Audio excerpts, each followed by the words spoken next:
Go to overcomecompulsivehoarding.co.uk/online therapy to get 20% off your first month of cognitive behavioural therapy, with weekly sessions online with a therapist, in addition to worksheets, a journal, meditation and yoga videos, and unlimited messaging.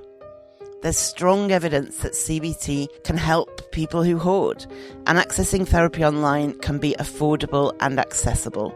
Find out more and get your discount at overcomecompulsivehoarding.co.uk/online therapy.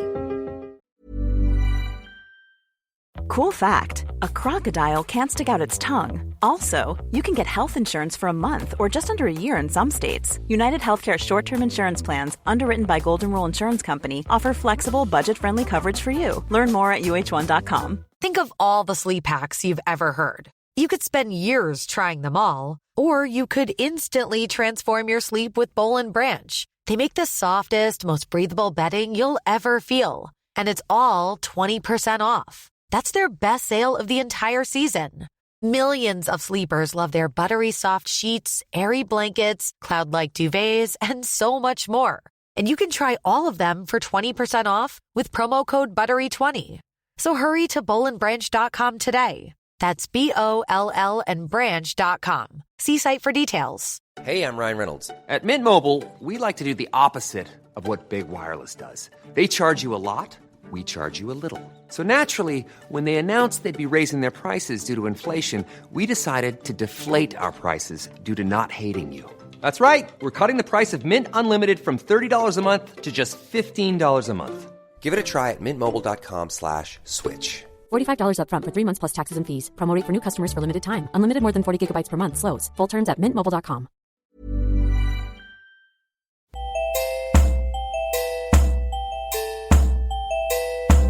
Welcome to the Overcome Compulsive Hoarding with That Hoarder podcast. I am drowning in stuff and trying to find a way out. Listen as I explore the issues and delve deep as somebody profoundly affected by hoarding disorder. Find out more, including links to subscribe to the podcast, at overcomecompulsivehoarding.co.uk, and find the links there to follow me on Twitter, Facebook, Reddit, and all over the place. So today I'm going to talk about routines. Now, don't switch off at that idea. It's about how I hated them, I resisted them, I was scared of them, and how I tentatively, slowly started to successfully incorporate some into my life. Obviously, with regard to de-hoarding, that's the main thing.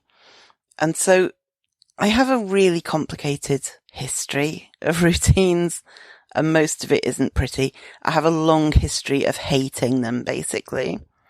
I resisted routines at every turn because I was convinced I couldn't do them. They scared me. And every time I tried to set up a new routine, I failed. I could not do it. And so I don't know whether not wanting to engage in routines came before or after I repeatedly failed at them. I suspect there was an element of vicious cycle in there. I don't know if I hated them before I realised I couldn't do them, or if I hated them because I realised I couldn't do them. But I spent a good few years avoiding anything that could be vaguely considered to be a routine. It was just something I figured some people can do it, some people can't, and I can't. I gave up trying. Because as well as feeling like I couldn't stick to a routine, and indeed proving repeatedly that I couldn't stick to a routine, I thought that they confined me too much. They felt controlling. I wanted freedom in my life. I wanted flexibility. Routines felt like they were oppressive and controlling and limiting. And that if I had a routine set up, it meant I couldn't do what I wanted, or I couldn't do something else. I needed the opportunity to be spontaneous, basically. And I needed that so strongly that putting things in place with set times and set plans scared me and felt felt oppressive. But the irony was that I wasn't often spontaneous at all. I restrict myself in far more ways than a routine ever could. But I guess I wanted the option to be spontaneous. I wanted it to be there as a possibility. And occasionally I would start a routine that would feel okay. It would be small. It wouldn't be a demanding one. So for a while I got into quite a good habit of every Monday cleaning the toilet and the bath and the bathroom sink. And I did it for a while, maybe 2 months. But even when I had some success like that, I would stick to it for a bit before it would either dwindle away, like I'd forget 1 week and then I would maybe do it the next and then forget the next, and I was just out of the habit by then and it would dwindle away. Or the alternative was that I would deliberately abandon the routine, feeling like I was breaking free from my shackles, and I would feel good at leaving behind the controlling routine. So as you can tell, I haven't had the healthiest psychological relationship with even the very idea of routines. So it was never working for me. Years ago, like 20 years ago, I came across Fly Lady, and I haven't looked at Fly Lady's stuff for a good 10 years, so I don't know if this is still the setup, but at the time I was very enthusiastic about it, and I signed up, and basically I signed up for emails, and I would get like 10 emails a day throughout the day saying, you should be cleaning your sink now, or now it's time to do the laundry. And I felt these emails were relentless, and I felt like to stick to it, I had to have nothing else in my life. And maybe that is Fly Lady's target audience. Maybe it's, people who don't have jobs or commitments or other things to do. But it seemed to me, or it felt to me, this is a very personal thing, I'm not criticizing her approach for everybody, but my own experience of it was that it was the worst of everything I feared and hated about routines. It was all about not being able to do anything other than focus on the state of the house and trying to fix it. So that was the kind of routine that when I left it behind, I felt like I was breaking free. That was the kind of routine, and that kind of approach to routines was the kind of thing that I left behind with joy. And again, not a great attitude. Well, it's not even, I think my attitude to that on its own was fine because it really didn't suit me. What wasn't fine was that I extrapolated that to therefore mean that all routines were overwhelming and limiting and a nightmare. And that's where it went wrong. I went, Fly Lady doesn't work for me, therefore trying to have any kind of plan or regularity in place is a disaster. And I think part of my resistance to routines was that I had failed at them so often that I felt like trying to create new ones was setting myself up for failure. It wasn't just that it might or might not work. It was, if I set this up, I will fail again, and that will feel terrible. So it's almost irresponsible to try. I didn't want to set myself up for failure. That's pretty miserable.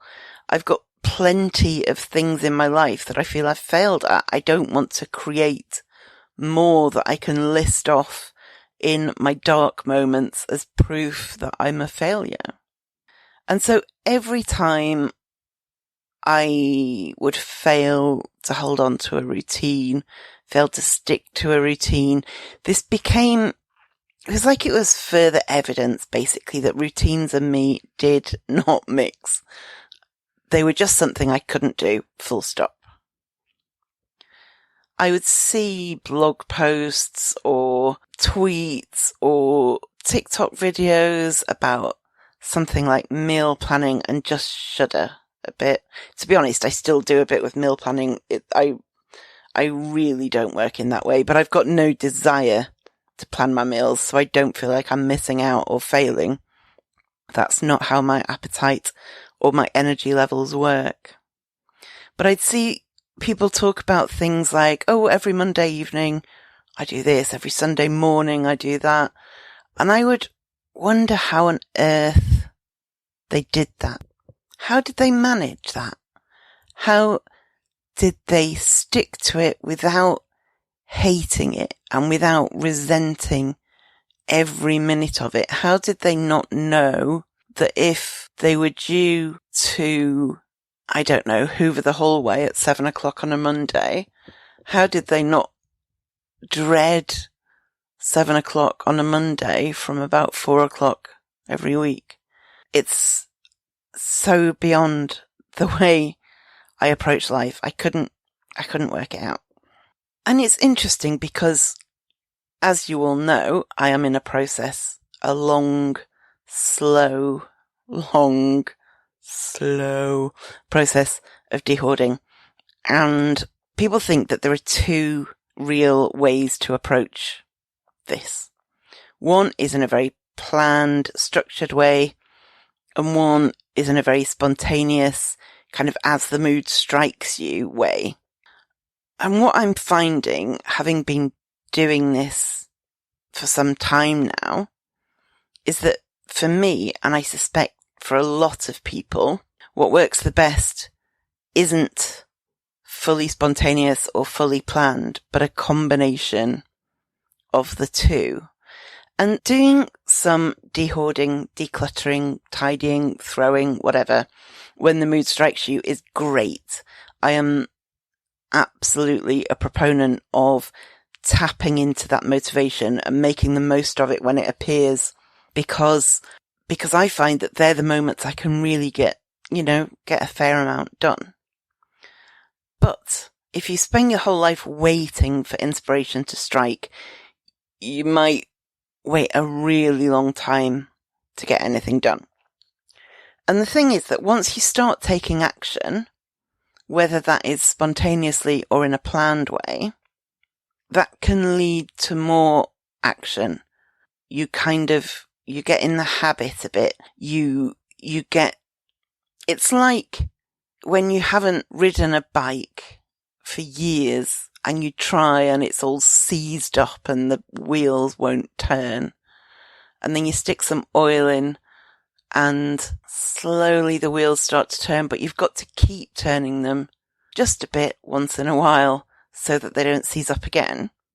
So sometimes you have to kind of force the dehoarding process in order to take some action so that can then remind you that you know how to do it, reassure you that it's not awful, and all of those ingredients that make you later the same day or later the same week think, oh, maybe I'll just tackle that corner as well while I'm at it. So what I'm finding is that some planned dehoarding and some spontaneous dehoarding seems to be working the best for me. So if I spot something and I want to work on it, I absolutely do. I don't believe in suppressing that. If you have the time and the ability and the will, then go for it.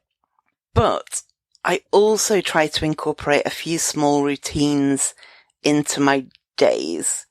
Now, these are things that are pretty small in themselves, but can be expanded on. And they also work on the principle that if you've been listening for any amount of time, you will know I live by. And that is that a little bit is better than nothing. So a little bit on a regular basis is better than nothing on a regular basis. I'll be back in a sec. Hey collectors, this is Rachel Seavey, host of the Hoarding podcast. My podcast is chock full of tips and tricks on how to overcome compulsive hoarding disorder and chronic disorganization. I'd love for you to tune in so that you can learn about why you save things and how to help yourself or how to help a family member or friend who struggles with clutter. You can find me at hoardganize.com or download my podcast on any of your favorite podcast apps. If you haven't listened to the last two interviews I did with Dr. Jan Eppingstall, do. I will link to them in the show notes because both episodes, which are about creating habits, are full of gold. They gave me new ideas, but they also came up with, well, Jan herself and the research she did came up with detailed explanations for why I've been more successful in the last year of trying to create routines than I have in the last 20 years of trying to create routines. Because it turns out that some of the things I've started doing are exactly what experts recommend. And part of this is as a result of chance. Part of it is a result of learning what does and doesn't work for me. And part of it is a result of reading and research and trying to work out how I can do better. So when I started picking up 5 things every time I go in the bathroom, which I do every time I go in the bathroom, I pick up 5 things that are not where they're meant to be, and I put them either in the bin or where they're supposed to be in the bathroom or where they're supposed to be in the rest of the house. So when I started doing that, I didn't know that there are researched psychological explanations for why that would work, but there are, which I learned in those 2 episodes with Jan, which I will link to in the show notes. And similarly, when I started taking rubbish bags out with me every time I left the house, I didn't know that there were researched psychological explanations for why that works as well, but there are. And so it was quite gratifying and I guess validating to hear her explain those mechanisms and be able to think, oh, okay, that's why that's working. And so these are kind of the key ingredients for when I try and add something else to my routines. So Jan explains far better than I can, but the gist is that they are actions that are both attached to things that I was already doing, like going in the bathroom, like leaving the house, but also with a bit of stretch. So it's adding something that's not a million miles from what I'm already doing, but is just a little bit further. Now, part of even classifying these things as routines has for me involved shifting what I understand a routine to be. I am never going to be the kind of person who cleans the bathroom at 10 o'clock on a Monday morning and the kitchen at 4 o'clock on a Tuesday afternoon. That degree of planning doesn't work for me. And what I'm learning is that it doesn't have to work for me. What I need is not what works for Gillian down the road or Mira on the internet. What works for me is what works for me, and it doesn't matter if that's the same as what works for you or your next door neighbour or your sister. So I would have classified routines very much as the 10 a.m. Monday morning, you do this kind of thing. But when I relax that definition a bit and went, okay, it's something I try to do on a regular basis with some kind of structure, then that fitted, and it also didn't tap into that bit of my brain quite so much that was afraid of trying. I need flexibility within the routines I set up, but that's okay. It's okay. You may need absolutely rigid structure, and that is also okay. I'm learning what works for me and what doesn't work for me. And the only way I'm learning is by trying things. I have spent a lot of my life trying to think of solutions to things without trying or testing anything. I kind of believed that one day I would work it out kind of intellectually, and then once I'd done that, I'd be fine and I could just do the whole thing. What has become clear is that that's not how progress works, and that what works is trying something, not with the approach of saying this is the complete solution, but with the approach of saying I'm going to try this and see which aspects of it work and which don't. And then once I've assessed that, I can ask myself if there's a way I can slightly adapt it. Say, I like this aspect of it. Can I do more of that and less of the bit that I hate? That kind of thing. So a big key is that in the past, I would try to create a new routine and I would fail at it. And I would say, see, I can't do routines. It was 100% proof that I couldn't do it. So what I do now is I say, okay, that didn't work. So this is the key bit, right? So it wasn't set up quite right for me. What can I do that might make it more successful? And then I tweak it and I do something a little bit differently and assess whether that's easier or harder. And then I try that and say, okay, would it work better if I did it like this, and test and tweak and test and tweak until I get to a place where I'm doing the thing. I'm doing the thing. When I was having CBT, she framed all the work I did between sessions as an experiment. And that is something I have absolutely incorporated into my approach to dehoarding ever since. I don't say, am I going to fail or succeed at this week? I say, I'm going to try this and see how it goes and assess after that. So the tweaking thing, like I tried for ages to get into a routine that when I left the bedroom, every time I left my bedroom, I would pick something up from the floor on the way out. And I couldn't do it. I kept not doing it or failing or forgetting, or I just wasn't getting there. And I eventually realized that it was just a practicality thing. Generally speaking, if I'm leaving my bedroom, it's because I really want a cup of tea, or I really need a wee, or something. There's a reason I have to be out of my bedroom quite quickly. And I don't want to have to pause, pick something up, make a decision, decide what to do with it, all of that, when all I want is a cup of tea. And so rather than going, I tried to have a routine of picking something up every time I left the bedroom, it failed, I can't do routines, I sat with it for a while.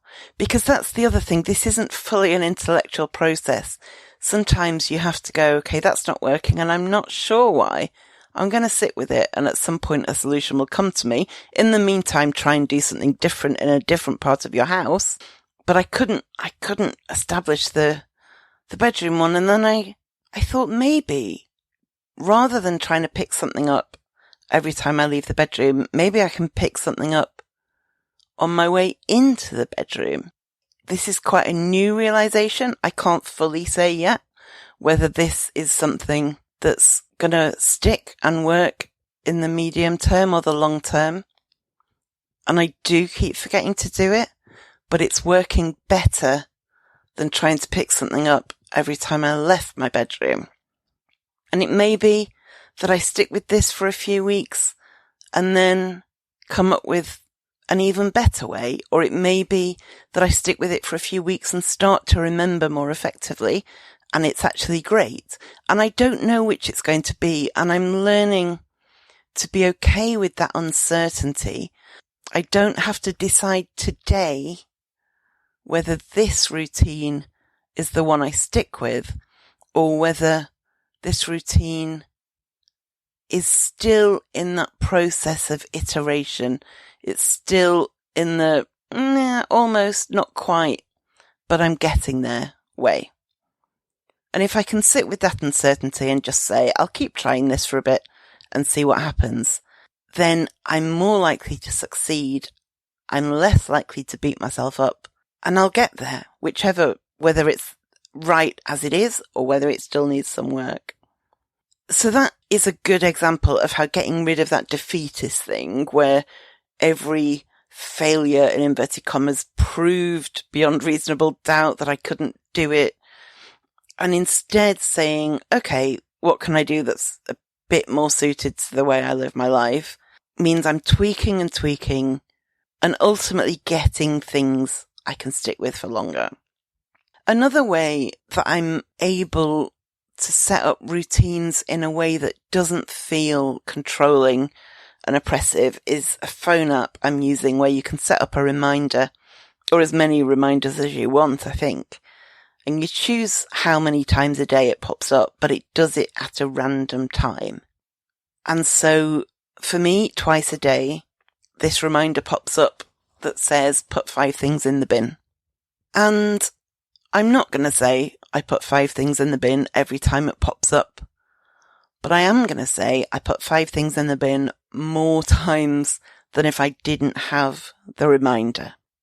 And it means that I still get the nudge from my phone, that kind of external prompt, but I don't feel constrained in the same way that I would if my phone beeped at 7 o'clock every night to put 5 things in the bin.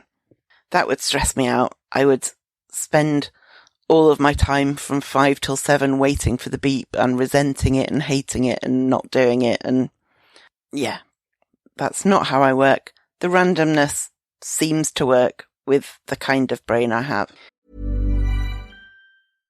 Now on Broadway, An Enemy of the People is a New York Times critic's pick. Jeremy Strong is one of the great actors of his generation, hails the Chicago Tribune. In a performance the Wall Street Journal praises as powerfully affecting and bitterly funny. Michael Imperioli sets off sparks, cheers the Hollywood Reporter. Victoria Pedretti is luminous, raves variety. From director Sam Gold and playwright Amy Herzog, An Enemy of the People is urgent, electrifying, and haunting, declares USA Today. An Enemy of the People, on Broadway through June 16th only. A lot can happen in the next 3 years. Like a chatbot may be your new best friend. But what won't change? Needing health insurance. United Healthcare Tri-Term Medical Plans are available for these changing times. Underwritten by Golden Rule Insurance Company, they offer budget-friendly, flexible coverage for people who are in between jobs or missed open enrollment. The plans last nearly 3 years in some states, with access to a nationwide network of doctors and hospitals. So for whatever tomorrow brings, United Healthcare Tri-Term Medical Plans may be for you. Learn more at uh1.com. So I guess what I'm saying is that it doesn't have to be that your de-hoarding actions are 100% spontaneous or 100% planned out. It's not like a chart with spontaneous at one end and planned at the other end, and you can only work with 0 or 100. There is room in the middle, and having some kind of fluidity and picking the helpful bits from a range of approaches is often what works. What I'm doing is I'm setting routines, but in quite a fluid way. I am also embracing my spontaneity when it hits. I've spent the last 4 or 5 days making incredible progress, none of which was planned, but for some reason I've been sitting around and looking at things, and instead of thinking that needs doing, I've just been doing it. And if I could bottle whatever it is, I would absolutely do so, because I do not know what's made the difference. And I'm just having to go, well, take advantage of it while it lasts. It won't last forever. I know this about myself, but as long as it's here, I will do it. And then when it passes, that's okay too. And I'm combining that spontaneity with some planned routines that are not in a formal timetable. And this is how I'm starting to stop blaming myself for failing at routines. It's how I'm not decrying all routines as either evil or too hard or just not a good fit. It's how I'm taking this thing and adapting it to fit with my personality type, to fit with my energy levels, to fit with the state that my home is in. Definitely start tiny. If you haven't done any decluttering or sorting or tidying for 10 years, don't set yourself a 40-hour-a-week timetable starting next Monday. That's not how life works. Start tiny, knowing that you can build on your successes if a tiny plan works out. That's how these things kind of bed in. It's how they become more established rather than throwing yourself all in to a routine that can't be sustainable and then crashing and burning a few weeks in. So there's a woman on TikTok where I definitely don't waste too much of my time. Oh, by the way, I am on TikTok now, so follow me. I think I am at that Hoarder OCH because somebody already had that Hoarder, which is rude, frankly. But go follow me if you're on TikTok. The link is in the show notes if that username is wrong. I do think it's that though. But yes, this woman on TikTok, I think I've quoted from her as a top tip before, but she's called Domestic Blisters. And she has done lots of trial and error and come up with what she calls her closing duties. Have a listen to what she's got to say. Closing duties is how I close down my home, clock out and relax, and still keep things functional. 3 things that really help are putting 25 minutes on my timer, turning on some amazing music, and putting on a very cute apron. Closing duties is a routine I came up with that basically means I have 5 or 6 things on a list that I do every single night right as my kids are going to bed. I don't worry about what the rest of the house looks like. I just try and make the kitchen functional for morning me. That means running my dishwasher, even if it's not full, wiping down the high chair for the baby in the morning, making cold brew coffee for us to drink. Then I'm going to make some space for myself on the countertop. Again, I'm not looking for a spring clean here. I'm just looking for a functional space. The key is to choose things that are going to make morning you happy. Here's a very important thing on my list that I routinely forgot. Getting my daughter's lunchbox out of the car. And then putting it into the freezer so it would be ready in the morning. Yes, I took the lunch out first. Anyways, you can put care tasks like taking your meds, brushing your teeth on your closing duties list so that they have a spot to get in the flow and get done routinely. I take out my trash, even if it's not full, because starting with an empty trash can makes my day better. I always double check the list, otherwise I forget things. And then I call it a day. I don't worry what the rest of the house looks like. I just worry about having a functional kitchen in the morning. Look at that. 5 minutes left. So, that's when I typically will sit down and get ready to watch something cool on Netflix, wait for my husband to come down the stairs, and then we hang out. So I will link to her in the show notes, as I will link to every episode I've mentioned. Now, this was not a system that Domestic Blisters dreamt up one day and immediately mastered. It is something that she built up until it was right for her, both in that it was effective enough while not being overambitious or unrealistically hard. Because that is ultimately what we're all aiming for. I pick up 5 things every time I go in the bathroom, but when I started that, it was 3 things. And as I realised, after a few weeks of that, to my endless surprise that I was making it work, I stuck with it and then raised it to 4 things every time I went in the bathroom. And then after I was definitely certain that I could stick with that, it's now 5 things. The trick is to not aim too high and burn out while still keeping things bubbling over and not grinding to a halt. Because that's definitely one of the benefits of routines, right? If you say you clean the bathroom sink once a week and you really push yourself to do it even when you don't want to. It keeps some kind of momentum going, and it's easier to keep going than to start in a lot of cases. I think it's normal to have times when we're pretty motivated and keen to make progress, and times when we hate it and don't want to do any of it and want to hide in the corner and hope it all goes away. So keeping some momentum going by giving yourself that push of a routine, the kind of routine that works for you, not the kind of routine that works for me or anybody else whose blog you read or book you read. It keeps you in motion. And it's that balance between something that is manageable and doable and repeatable. So not too much, but enough that it has some effect. Even if it's a small effect, you don't want to put regular energy into something that makes no difference. So imagine like some weighing scales, some old-fashioned weighing scales with two sides, and you've got to kind of balance so that one is not overtaking the other. You need something that's effective enough and manageable enough. And that may take some practice. It may take some work. It may take some adapting, but that's okay because you don't come into these things fully formed. You don't have you might occasionally have an idea and it works brilliantly from the start.